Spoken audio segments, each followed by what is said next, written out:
GNM nursing কোৰ্ছৰ entrance পৰীক্ষাৰ ফলাফল ঘোষণা কৰিছে। নিজৰ মোবাইলত ৰেজাল্ট চাবলৈ এই ভিডিঅ' ডেছক্ৰিপশ্যন বক্সত এটা লিংক পাবা, লিংকত ক্লিক কৰি দিবা। তাৰপিছত এনেধৰণৰ ইণ্টাৰফেচ আহিব, তাৰপিছত স্ক্ৰল ডাউন কৰিবা। আগষ্টৰ 7 তাৰিখত ফলাফল ঘোষণা কৰিছে। এই পেজৰ তলত চোৱা, ইয়াতে ৰেজাল্টৰ লিংক আছে। SSUHS ৰেজাল্ট, ইয়াতে ক্লিক হিয়াৰ অপশ্যন আছে, ইয়াতে ক্লিক কৰি দিবা। তাৰপিছত এনেধৰণৰ ইণ্টাৰফেচ আহিব, ইয়াতে এপ্লিকেশ্যন নম্বৰ, ইয়াতে পাছৱৰ্ড আৰু ইয়াতে লগইন অপশ্যনত ক্লিক কৰি দিবা। এতিয়া মই এইখিনি ফিল আপ কৰি লগইন অপশ্যনত ক্লিক কৰি দিম।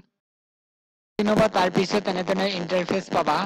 লেফ্ট সাইড অৰ্থাৎ বাওঁফালে ইয়াতে লিখা আছে স্কোৰ কাৰ্ড, এই অপশ্যনত ক্লিক কৰি দিবা। তাৰপিছত PDF ফৰ্মেটত ডাউনলোড কৰিব পাৰিবা। এতিয়া মই ওপেন কৰিম স্কোৰ কাৰ্ড।